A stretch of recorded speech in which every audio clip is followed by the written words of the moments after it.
What up? It's Cool Kid TCG. We're coming at you today with Purple Luffy versus Smoker.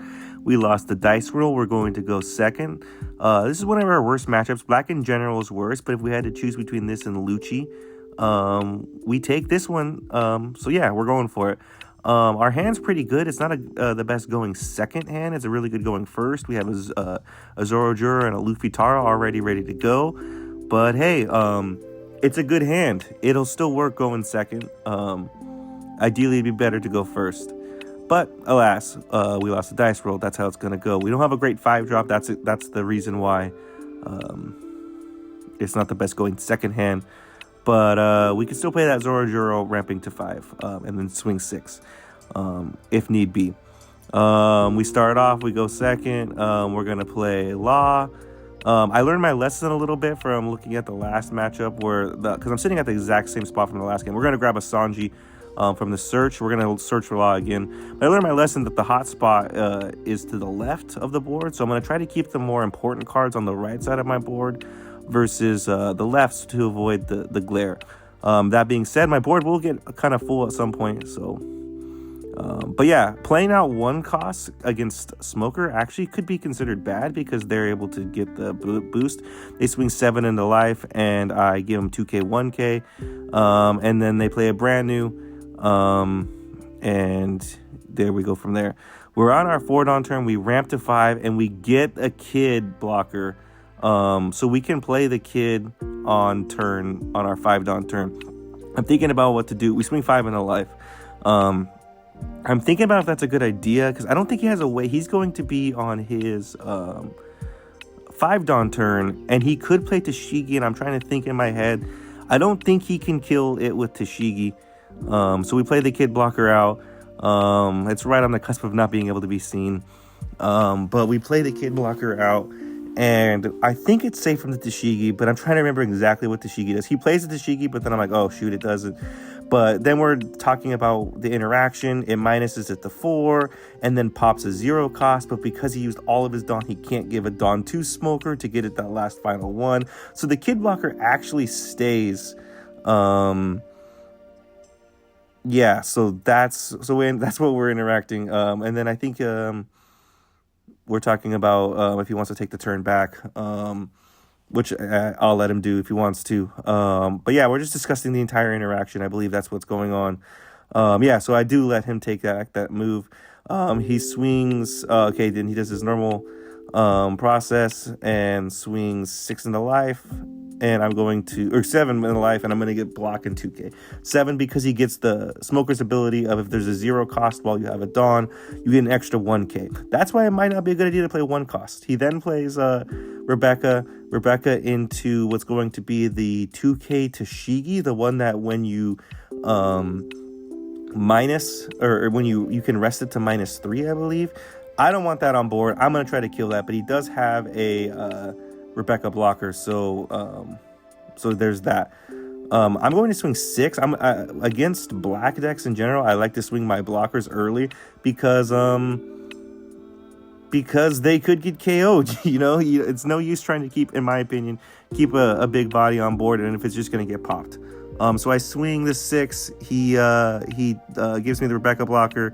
I then Luffy Taro into Zorojuro, and I grab another Luffy Taro, and I still have a standing Dawn, so I'm going to swing 6 into the Tashigi, and he lets it go.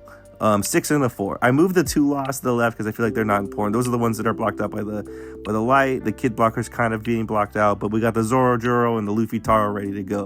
His board's only a brand new. I'm feeling pretty good at this point because our board's pretty stacked, and Smoker is a removal deck. But I feel like it's not as removal heavy as, say, Lucci because it's relying on Tashigi. Tashigi's going to remove 1 thing typically. It's not going to blow up my entire board. Plus, they can't do the Gecko Rebecca giant combo. So he does play the Tashigi out, and he's going to minus and trash my Zorojuro. And then he's going to swing, I believe, 8 into life. I have to let the kid blocker die. Or excuse me, the 8 into the kid blocker, I have to let it die. But it did give me an extra Dawn back on that Luffy Taro play. So now we have this Luffy Taro, and we can Luffy Taro again. So first we're gonna swing 8 to life, and then we swing. Oh yeah, we're gonna swing 5 to life, and then we're gonna play Luffy Taro out, and play Zorojuro. Basically the same exact play again, and we can grab another Luffy Taro, I believe, which we do grab. So we're kind of seeing what we need to see in order to beat these removal heavy decks, which is to spam the board. Spam the board in a big way with Luffy Taro. It's kind of going really well for us. We're still at 4 life. It's kind of hard to tell what they're at. I believe they're still at 4 life, maybe 5. They're at 4 life. Yeah, and our board's pretty full. Oh, they have the Tashigi.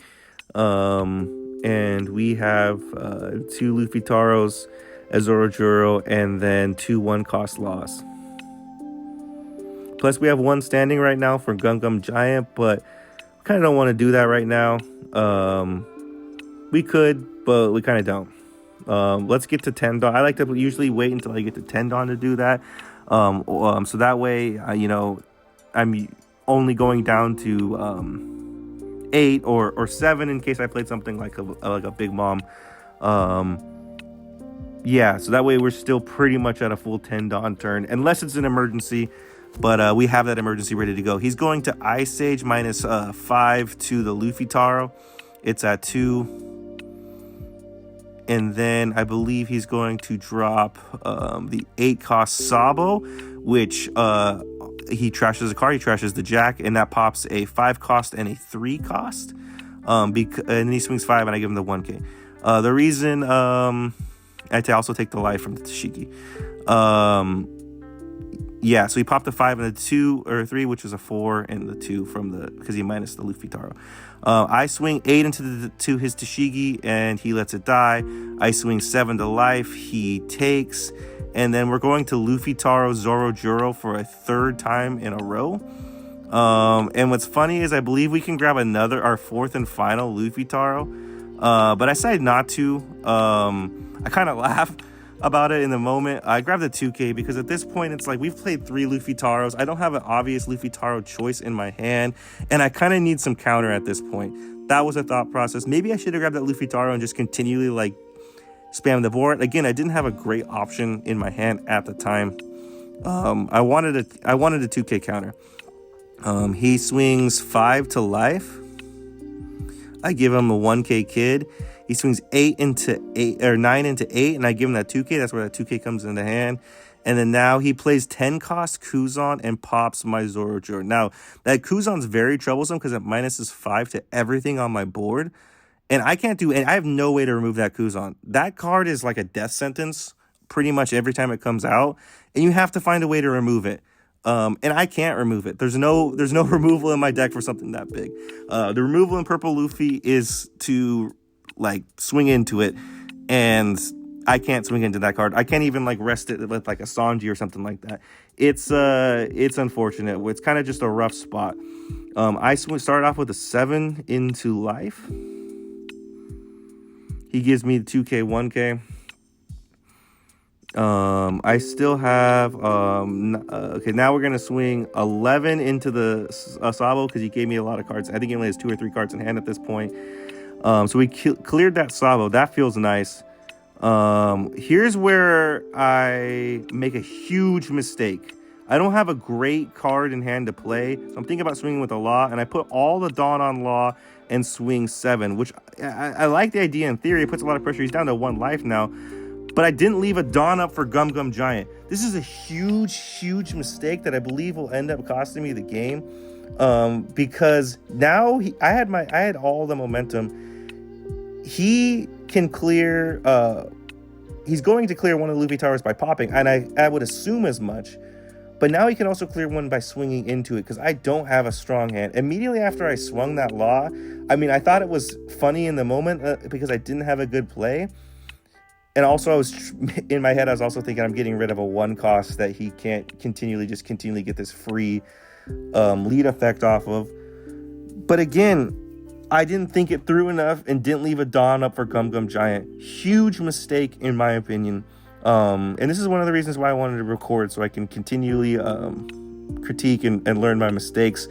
But I knew this one in the moment. As soon as I put the Dawn on and passed, I was like, I can't believe I'm this dumb. Because look, he swings 10 into the 8, and I'm bluffing. I'm trying to bluff, but I can't. He kills it, and now he's going to bring down. He's going to pop the other Luffy Taro, and we're going to be in a horrible spot. So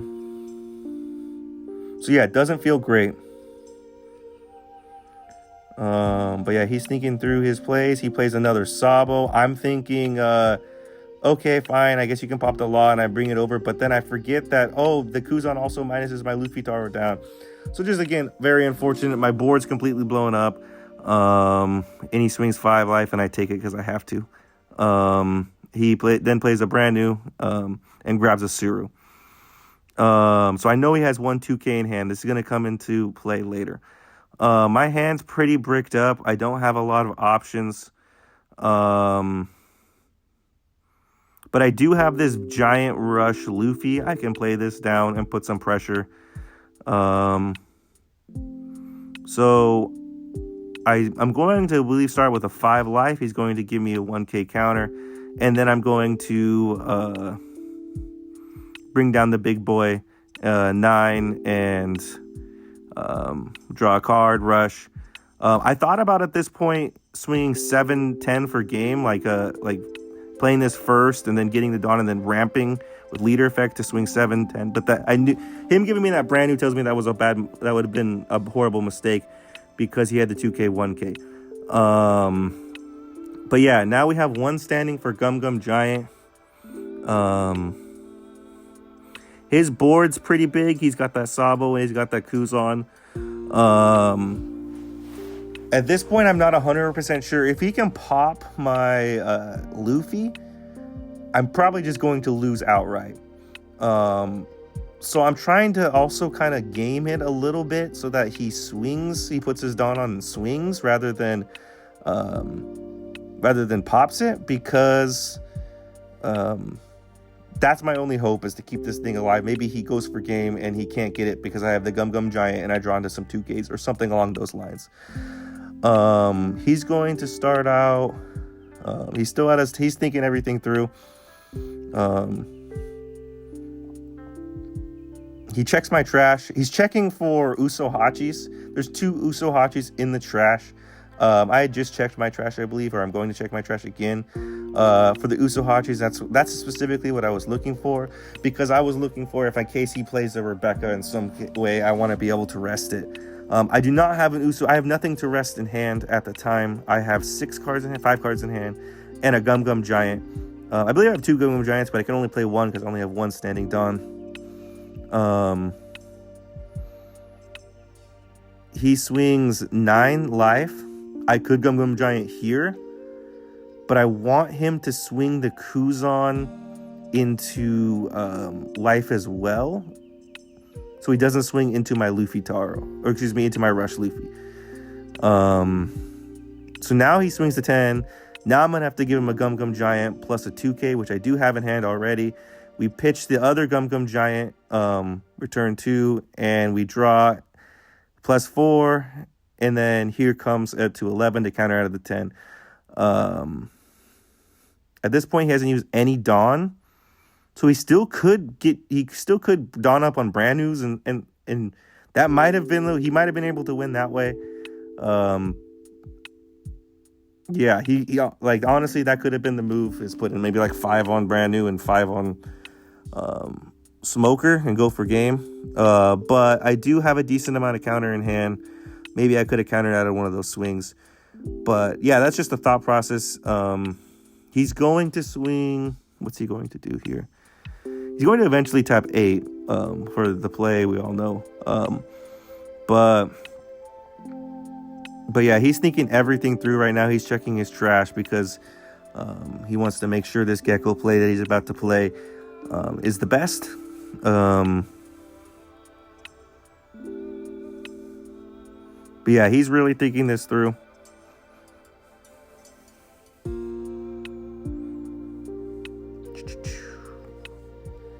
He swings 5 life.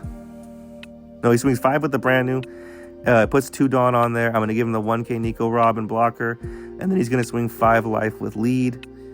And I'm going to give him another 1K, another Nico Robin. Or maybe it's the Nami. No, I'll give him the Nico Robin.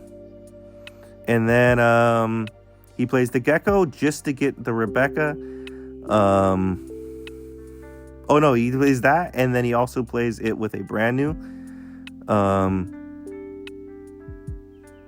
Yeah, we'll let him grab the brand new. But that's what he's going to play. And then he's going to...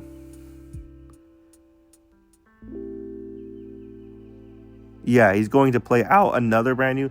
And he's going to grab a 2K Suro. And then he's going to use the Rebecca to grab a 2K T-Bone. So here's where he gets the 2K Suro. He could have also grabbed the 2K Toshigi. And then he uses the effect of Rebecca to grab a 2K. So now his hand is 5 cards. I know 3 of them are 2Ks, which is not ideal. I'm going to be at 9 Dawn, and I have 2 swings, and I need to deal with that Rebecca. I have 2 ways of going about this. One is just swing 12-12, which I made a mistake. It could have been 12-13 because I didn't think to ramp and get that last Dawn. The other way is try to gamble and play the Nami and look for the Nami that lets me filter a little bit, and I can grab an Usohachi and rest that Rebecca. I'm thinking it through, and I decide it's better odds to swing 12-12. I swing the 12, and again, this is where I make another mistake. I should swing 13. He's got 4 2Ks and a 1K. So he wins the game. He's got it. We're kind of like saying, oh, it's a GG's, but let's just play it out. I'm a little bit disappointed. Again, someone pointed out to me at this point that I could have swung 13. Didn't matter in this particular scenario because he had the counter for the 13K swing. But yeah, doesn't feel great. We're going to lose this game. We made some mistakes. And here's the part that really hurts. He swings, and I'm going to check the top 2 cards to see. And the first card's an Usopp, so we would have won. We did the math. I've done the math. We would have definitely won if we played the Nami. We played the Nami. That's 4 Dawn. We are able to grab the Usohachi. That's 3 right there. We're able to rest the Rebecca. And then at that point, we have 2 Dawns standing. And we can ramp to get a 13th one. Or excuse me, a last one. And we swing 13 with the big boy. That's going to take his entire hand worth of counter. And then the 5K swing of lead would go through. I'm not too mad. I mean, that's just unfortunate. That's probably the better play in the but I like the odds of 12-12, or it should have been 12-13. Again, I thought it through. I didn't know with 2 Usohachis, the chances of drawing another one I thought weren't good. But maybe it would have been better just to establish a blocker. Like, you could argue that.